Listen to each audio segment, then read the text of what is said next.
Hi friends, तो इस lecture में हम लोग बात कर रहे होंगे ऑक्टल टू डेसिमल कन्वर्जन के बारे में। ठीक है, तो ये हमारा कन्वर्जन का 4th लेक्चर हो रहा होगा। ठीक है, तो इसमें भी हम लोग 3 तरह का न्यूमेरिकल लेंगे, जो भी 3 केस बन सकते हैं। ठीक है, तो पहला केस जो बन सकता है वो बनेगा, कोई आपको नंबर दे दिया, उसका बेस आपको दे दिया 8।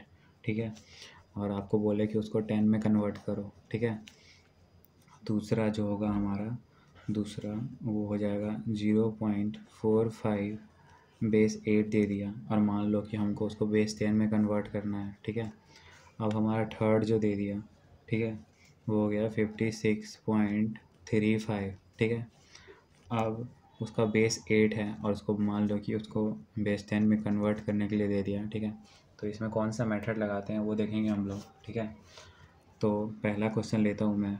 ठीक है, तो पहला क्वेश्चन है हमारा 125।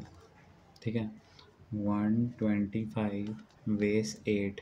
ठीक है, अगर ये हम लोगों को दिया हुआ है और हम लोगों को क्वेश्चन मार्क बेस 10 निकालना है। ठीक है, तो क्या करेंगे हम लोग, पहले 1 लिख देंगे, फिर क्या करेंगे, फिर 2 लिख देंगे, फिर 5 लिख देंगे।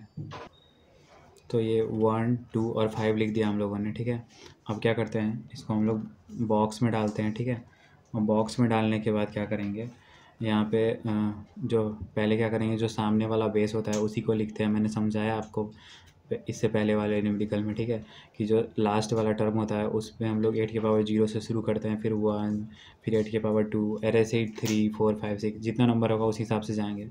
अब 3 नंबर है तो 0, 1, 2, 3 इतने पे रुक जाएंगे। ठीक है, और क्या है,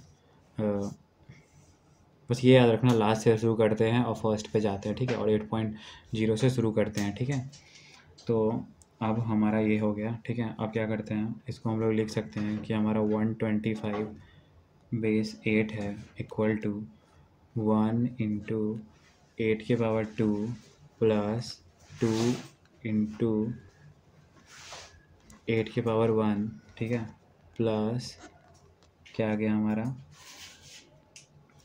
5, जो कि लास्ट टर्म है हमारा 5 इंटू 8 के पावर 0। ठीक है, ये हो गया हमारा। अब हम लोग बात करते हैं कि इसका क्या आएगा, तो इसको हम लोग बोल सकते हैं कि जो पहला टर्म है वो आएगा 64। ठीक है, और पहला टर्म 64 आ गया, फिर दूसरा क्या आ गया 16, फिर तीसरा आ गया हमारा प्लस 5। ठीक है, अब इसको हम लोग बोल सकते हैं कि इनका सम क्या हो गया हमारा 85। ठीक है, तो अब हम लोग बोल सकते हैं कि ये हमारा डायरेक्ट आंसर हो गया। ठीक है, 85। तो देखो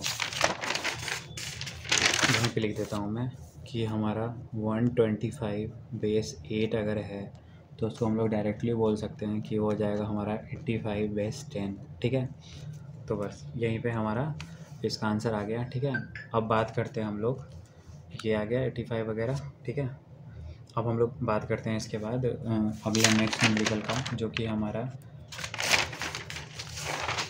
0.45 बेस 8। ठीक है, तो मान लो कि ये हमारा क्वेश्चन नंबर 2 है। ठीक है, अब ये 0.45 है। ठीक है, और ये हमारा 8 है और इक्वल टू क्वेश्चन नंबर मतलब क्वेश्चन मार्क्स, और ये 10 है। ठीक है, और ये है, और फिर अब पॉइंट वाले को कैसे करेंगे, तो देखो 4 को लिख दो और 5 को लिख दो। ठीक है, और पॉइंट वाले में क्या मेथड लगता है कि जो हमारा पहला टर्म होता है पॉइंट के बाद वाला, ठीक है, उसमें फिर -1 से स्टार्ट करते हैं। ठीक है, तो अब सेम बेस जो जिसका बेस होगा उससे करेंगे, तो 8 के पावर -1 है और फिर 8 के पावर क्या है -2 है, इससे मल्टीप्लाई कर दिया। ठीक है, अब मल्टीप्लाई करने के बाद फिर ऐड करेंगे हम लोग इसको। ठीक है, तो देखो मल्टीप्लाई करने के बाद जब ऐड करेंगे तो क्या आएगा हमारा, इन दोनों को 0.45। ठीक है, और 8 है, और इसको हम लोग लिख सकते हैं 4 इंटू 8 की पावर -1 प्लस 5 इंटू 8 की पावर -2।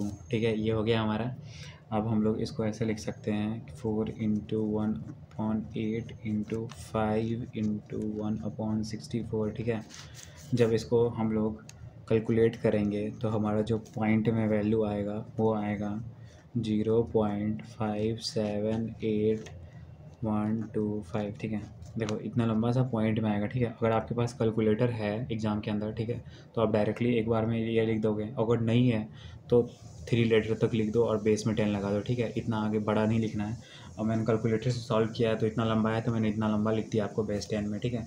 तो ये हमारा आंसर हो जाएगा इसका 0.45 बेस 8 का, ठीक है। अब हम लोग बात करते हैं हमारा लास्ट न्यूमेरिकल नंबर 3 का, ठीक है। तो जो हमारा न्यूमेरिकल नंबर 3 है वो हो जाएगा 56.35 और ये 8 हो गया और क्वेश्चन मार्क, और ये क्या हो गया हमारा बेस 10 हो गया, ठीक है। अब इसके सॉल्यूशन की बात करें तो वही करेंगे, मेरे बॉक्स बनाते हैं, ठीक है।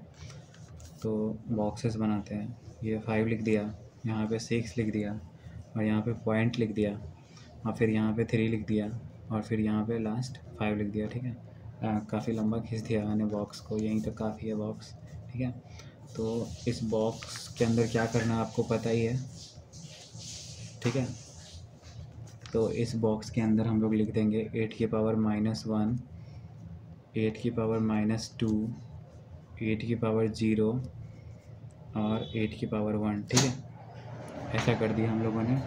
अब क्या है कि अब इसको हम लोग सॉल्व करेंगे, तो देखो इसको हम लोग मल्टीप्लिकेशन में लिख देंगे 56.35 बेस 8, ठीक है।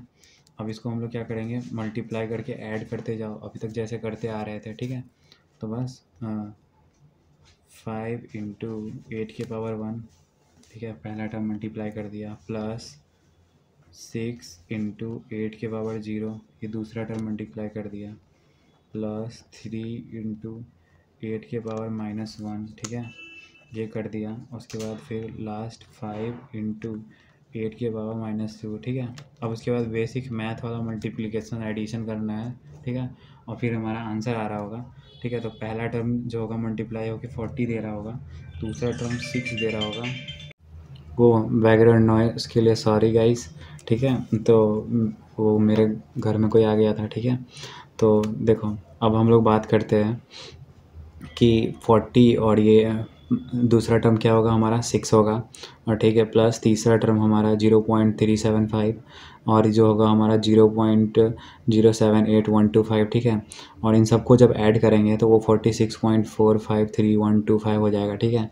तो देखो ज़रूरी नहीं है आप इतना लंबा पॉइंट, अगर आपको में कैलकुलेटर एग्ज़ाम्स में कैलकुलेटर अलाउड नहीं है तो आप 8 तक पॉइंट निकाल के यहाँ पे स्टॉप हो जाना और सबको ऐड करके लिख देना, ठीक है। क्योंकि अगर कैलकुलेटर अलाउड है तो पूरा कर देना, ठीक है। नहीं कैलकुलेटर अलाउड है तो इतना करने की ज़रूरत नहीं है, क्योंकि बहुत टाइम चला जाएगा इसमें और इतना टाइम तो होता नहीं है हमारे पास। Generally basic calculator, normal calculator allow कर देते हैं, साइंटिफिक अलाउ नहीं कर सकते हैं केस में, लेकिन हाँ नॉर्मल कैलकुलेटर अलाउ कर देते हैं, तो उतनी दिक्कत वाली बात नहीं है, ठीक है। तो 56.358 का आंसर हम लोग डायरेक्ट लिख सकते हैं कि 46.453125, ठीक है। और इसका बेस क्या आ जाएगा, इसका बेस आ जाएगा हमारा 10, ठीक है। तो इसके नेक्स्ट लेक्चर में हम लोग अगला कन्वर्जन ले रहे होंगे, ठीक है। तो आज के लिए यही 3 न्यूमेरिकल, फिर अगले लेक्चर में मिलते हैं। धन्यवाद।